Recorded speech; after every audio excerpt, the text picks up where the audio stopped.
Hey, welcome to another edition of Kyle Meredith with the interview series presented by WFPK at WFPK.org, Consequence, and the Consequence Podcast Network. Thank you so much for checking us out. As always, you know the drill. If you like what you see, hit the subscribe button. I do 3 new interviews every single week, so it's a great way to keep up with your favorite artists. And I am so excited today to be talking with Don Richard, who's back with this amazing new record. Let me do this. Second line, an Electro Revival. Hi. Hi, how are you? I'm doing great. That was amazing. Well, first off, this is amazing. Like the music is amazing, but also this packaging, like you should win a Grammy for the music, but you should also win the digital packaging on this because I'll receive that. it's so cool. Yeah. Like we worked really hard on the packaging. If anybody's followed my career, like the delivery of the album is a process, even from the merch to everything is really a big deal to me. And so like this one was like the most in-depth we ever went because I had merch with me, and it's the coolest, like from the mohawked vinyl to the mirrored hologram kind of foil that we used for the project. Super cool. Yeah, it's beautiful. And as a fan, I always want something more. Like I want the music, I want to connect, I want to have but you want to open something, you want to, live through this. And it does. Like there's an entire world in this album. So I should start out. When did you start conceptualizing this? So I thought I was done. I did New Breed, which was an intro to A Love Letter to New Orleans, which was featured my father as the narrator. And I kind of thought I had said what I needed to say, but I realized I hadn't because I had just revisited New Orleans again, moved home again. And anyone who knows me knows that Katrina left me homeless. And I spent 10 years away. And then my parents moved back on the 10-year anniversary. And my brother and I have been moving back home ever since. And so I found I had more information, more things I wanted to tell. And the more I got more involved and reintroduced to the city that I love so much that I came from, the more I felt like my story wasn't done being told. And so I used not my father's narration. My mom became the narrator on this album. And kind of wanted to introduce people to the roots of why I am the way I am, why I love the way I am, why my music and art is so serious to me, and how I've survived so long. And it's because of the roots and the heritage of New Orleans, with a progressive twist. Yeah, that's the thing though, because you get all of what you just said in there, but it also comes through with, is there a character that runs through this? I mean, we get King Creole right from the beginning, and like knowing that there's autobiography to whatever degree in every song. How important is it then for the use of a character in your songwriting? I think it's always been that, right? I've always had a base. The warrior has always been the underline of all my music, right? Whether the covers are armor or headdresses, there's always been a level of a certain character that I've kind of embodied that is representative of me, but in a way that's conceptual with each album. King Creole is the assassin of genres, stereotypes, and in order to speak about that in my journey, because I felt like this was less about me and the music industry and more about how I've survived. How did I become this thing? The first half of the album is the machine, the android side, which is where I was born. I was born in the music industry through a machine. The making the band, Danity Kane, that whole thing is the algorithm of pop, mainstream formula. It's like the formula as you can get. And then the other half, the human side, the DIY side, the indie side, is the other half of the album. So once the intermission happens, you get the other part of King Creole, which is the human side. And that album, that's that alter ego, that person that represents me, King Creole, is that story. So the album is half android, half machine, half formula, half vulnerability, and half human, and half mistakes and mess ups, and all the things I had to endure after I left the mainstream world and went into the independent DIY part of my life. Yeah, that's so when you're putting something like that together, and again, there's so many levels, which makes this so much fun. Does that character, does King Creole take on just your story, or do you actually go through the process as an actor would, which you're also an actor, of thinking of an entire backstory that maybe isn't obvious on the record? I think I always start out with it being my journey. And then what I find is as I progress and I go through it and then I listen to the feedback, I realize I am not alone on the journeys that I've gone through. And I think on this sixth album, I've realized that my movement, though it's been small, because I went from mainstream to all like 50,000 people at performances to 100-seaters, and so my motto has always been, as a solo artist, you become many. I had to scrounge to deserve I had to go backwards. And what I found is my story wasn't just my own. It was many, many, many people, others, misfits, people who have been ostracized way from their color, their gender, their sex. And so by the time I've done created this album, I knew, though this was about my story, it wouldn't just I wouldn't be the only King Creole. And King Creole represents multiple people who have ever felt like, for whatever reason, they are the other, because I've had a very unconventional journey. And this album just shows that you can be a Black woman in electronic music and, set a precedence that maybe hasn't been there before, because we haven't recognized the truth of culture within electronic space. It's trying to show the new breed of artists that we have been here. We just haven't had the opportunity to be shown or seen. And I want to create a space for us to be able to revisit the roots that were already there from the first place. Yeah. Yeah. I don't know if you said this or if someone said this about you, but the words cultural anthropologist and futurist were used. I'll take it. Yeah, I'll take it. I think you've just answered that, because, with that in mind, it's like, what is the study going on in this record? What are the predictions does that allow? And again, I think you're talking about that with marginalized and electronic kind of coming together at the same point. Is that something, again, that you realize as you're going along, or is that part of the story from the very beginning?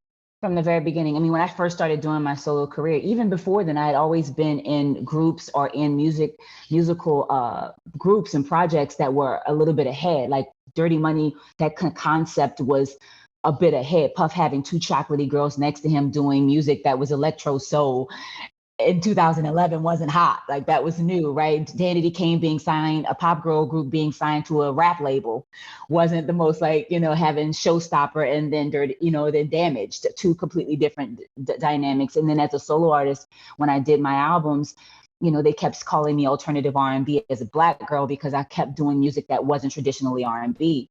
But because of the skin color that I had, I couldn't get out of that genre. Like, they'd put experimental R&B. They had to put that next to it. And what I found was, though I didn't care about what I looked like, I wanted to do the music that I did. My color was limiting me, and society was limiting me for that.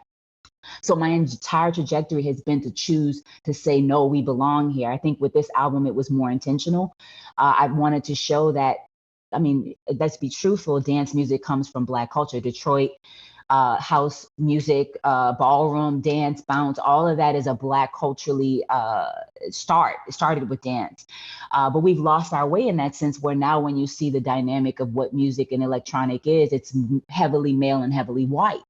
And that's not a problem. It's just we need to be careful that we don't tell the story of the truth of where these things come from, because we're not seeing enough women. We're not seeing, when we go to these festivals, the lineups are, equal female DJs to male DJs. There's just a lack of awareness that needs to be talked about. It's not saying that men don't deserve to be there. We just need to acknowledge that there needs to be more people of color, more women, and more queer artists in the space where they developed it. Right. And I think with this album, I wanted to show that you can have culture, you can have soul, you can have presence in electronic music and it not feel like it doesn't belong there. They think, when you think of electronic music and dance, you think this linear thing, right? A top line and the four to the floor. And that's the basis of it, when it's so much more. And this album, I hope people will realize that electronic has so much more depth with story, concept, and culture. Yeah. And it's always like, the one thing I figured out, or I've always wondered about, the trick with electronic music, from the very beginning, it sounded futuristic. And I think that was part of the deal, back in the, the 70s, in the early part of the Moog era, futuristic, 80s, very futuristic. There was a futuristic decade. When you're doing it, that's it. How did you decide where to take it? Because if it's already supposed to sound like the future, that's the best part, though. That's the best part, right? Because then that's possibilities. That means your voice and your instrumentation, your cadence can be moved, can be stretched. And I think when you think about soul and the dynamic of jazz and blues, that's where things get fun, because chord progression evolves in that way. That's why house was so huge with Detroit and DC and go-go music and Jersey and bounce. You get to have a cadence and a rhythm that is ever moving, but the chord progression can maneuver into all these possibilities. When I think about electronic music, I think about a bass, and then when you put culture and think about possibility, it becomes endless. And a city like New Orleans that is so enveloped in heritage, roots, color, palette, it is almost mind-boggling that we can't see the idea of that, because I immediately see a trolley flying, like our streetcar and flying in the air, and I see Mardi Gras Indians in 3045 with garb where they're dancing, but it's in a less traditional way, a more, sci-fi way. Like, we're such a visual city. Why couldn't we possibly belong in the post-apocalyptic, 2067 world when we're such a visual city? I just wanted to take that sonically and visually and apply that to this album and show people that it's not just New York. That when you think of Blade Runner, you think of New York and LA as these cities that become desolate, that become the backgrounds to the future, right? This futuristic idea. New Orleans can totally fit in that, from the cemeteries to just everything that we embody. There's so much fun to be had there. And I just wanted to take an album and show the possibilities of how beautiful we can be the backdrop of that. Yeah, because, as you're saying that gets me thinking, like, right, because Nine Inch Nails, Trent Reznor made some of his best music in New Orleans. I mean, that's where it was happening. It's such a precedent. Yeah, and it has no genre here. You can walk down the street and literally it's rock, zydeco, bluegrass. Like, it's endless amounts of music filling the city, filling the air. So to think that, coming from the South, that we couldn't create this sound, that I couldn't create this, is so hilarious to me, when we are a gumbo city. We're built to have multiple genres, multiple cultures. So to create an album that feels multifaceted is almost just obvious to me, because of what I come from. And that's really what I wanted to do with this album, is just open the palette. Right? Show that a Black woman, as an artist, as a producer, can sit in this space with her peers. I don't want my peers to leave. I want to be able to sit amongst them and be equally respected for what I'm doing, and not be limited because of what I look like. Yeah, it's so interesting. Of course, you brought up a Blade Runner, and I even wrote it down because Radio Free, like, when that starts out, like, that's what I heard. Like, that's you get me, yes. Because that score, that's one of the greatest ever. And to even hit Hans is on my favorite. Oh, really? He's one of my favorites. My dream is to one day be able to score more. And most of my albums have been based off of the influence of what Hans has been, as well as Johan Johansson. Huge fans of really incredible soundscapes, and just what he did with Blade Runner, just sonically. I also feel that way with Inception. Just two of my favorite scores because of the signature, right? With Inception, it was brass, it was heavy.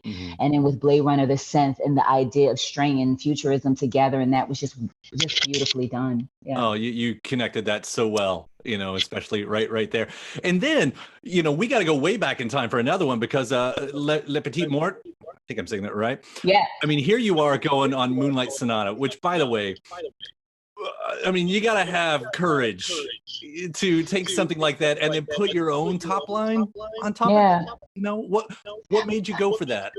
Well, what's interesting is, if people have followed me, it's not the first time I've done that. On Golden Heart, I did Golden Heart, my titled album song on the last album was Clair de Lune.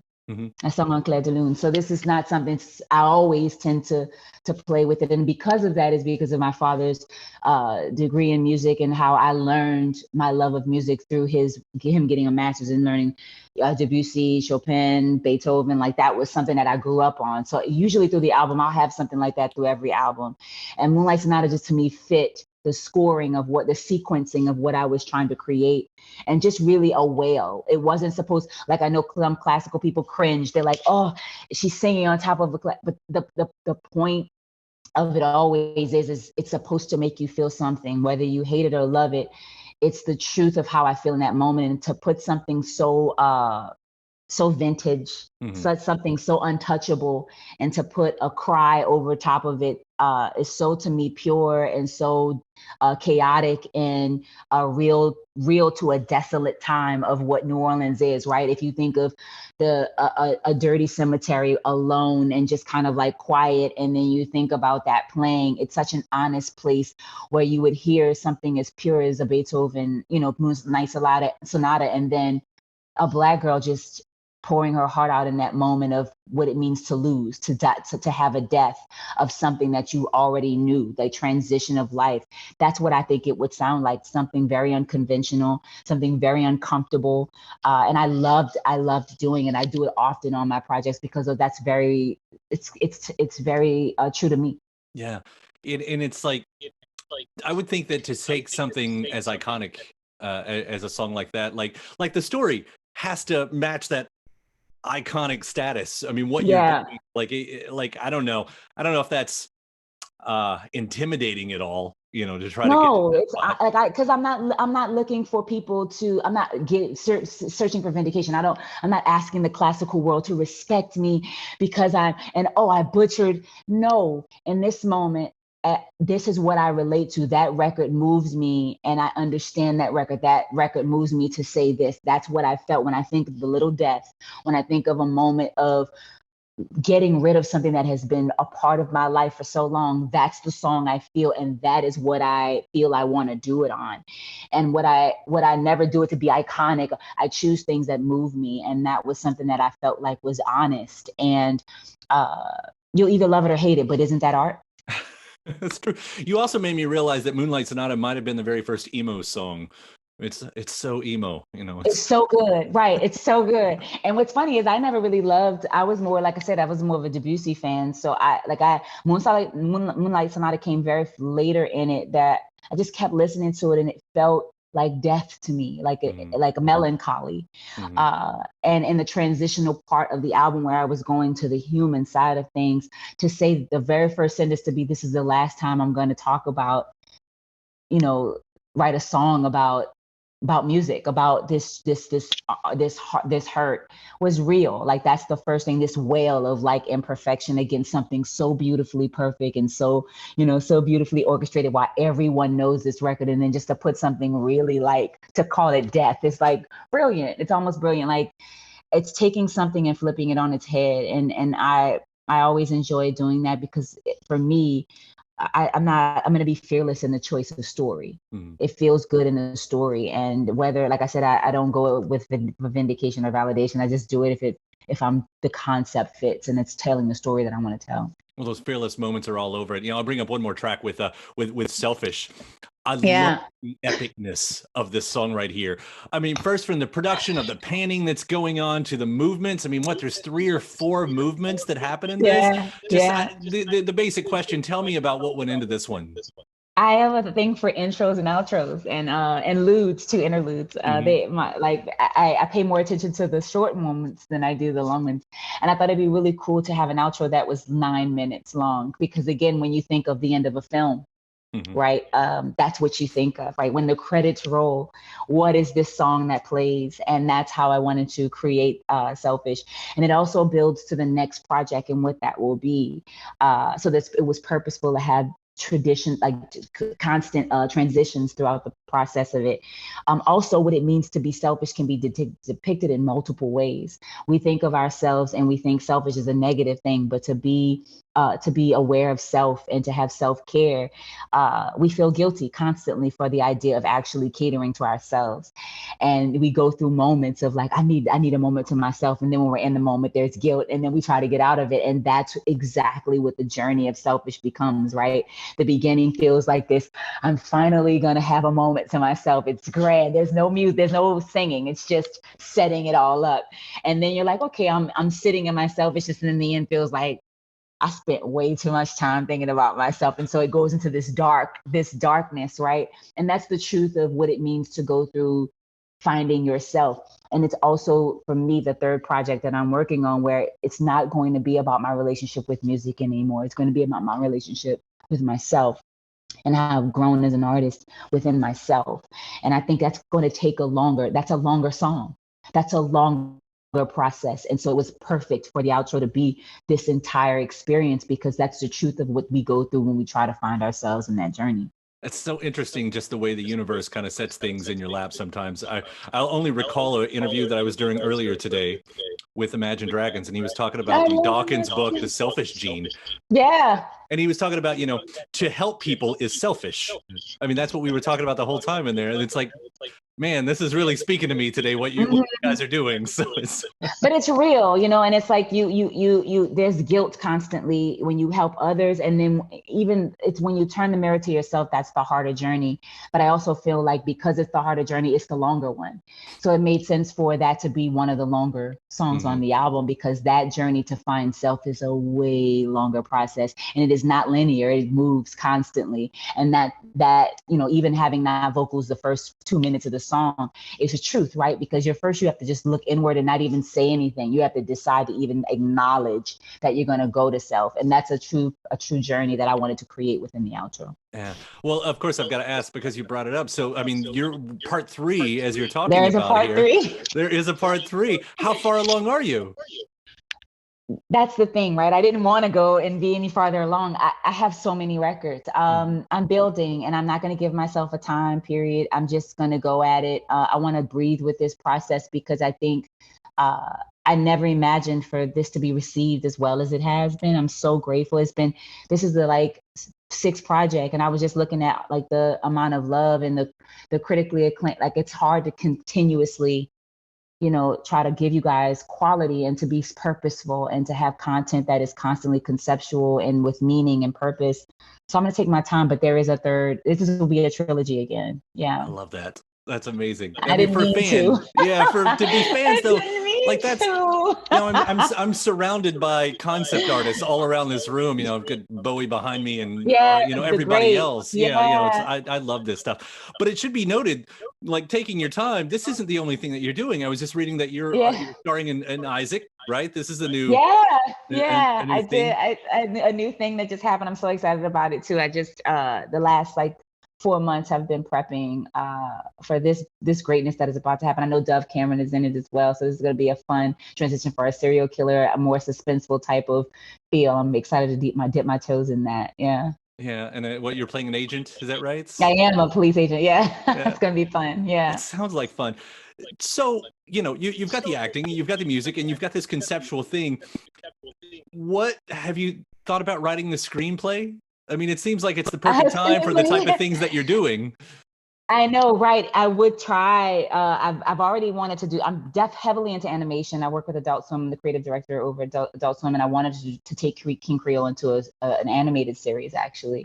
And I've been writing for that for a while, because I'd love to take this album and bring it to the screen in an animated journey, because I think New Orleans has never really been seen in this animated way. We only think of the Princess and the Frog. I always say that because that's all we really see New Orleans as. And it is just so much more potential than that. So I really want to bring it to a different space. So I've really been writing for that, because I'd love to have my own animated series for this project. And especially my own production house, to work with more women, people of color, queer animators, because there's a lack of them as well. I've been bringing them to Adult Swim, but I'd love to have my own production house where I house a few incredible creatives that can, we can pitch to different companies, animators, to be able to really spread their wings. Yeah. I have no doubt in you that you're going to manifest this and make it happen, because that's what you do. That's what you've already proved. I'm trying. I've been happy. It was not a conventional path, but it is one that I'm very grateful for. I had to kind of find my own way, claw my own way into it. And I've been very grateful for whatever I've been able to manifest. It's been a lonely road, but now I have a really great team, and I'm very grateful for 15 years later, I'm able to still be here. Yeah. Well, you're making amazing art out of it, and we're benefiting from it. Dawn, thank you so much. I got to show this again. This is a second line, an Electro Revival, with all the cool colors that you can blend with this. Thank you for doing what you do. Thank you for caring and working so hard on this, because it absolutely shows. Oh, that means so much to me. And thank you for spending and just talking about this project. It means a lot. Anytime. Thanks for taking the time to talk about it. I hope we can see this live on the stage at some points. Yes, it's already happening. We're announcing soon. So all right. Yes. We'll see you soon. Thank you. Take care. We'll see you around. Bye. Bye.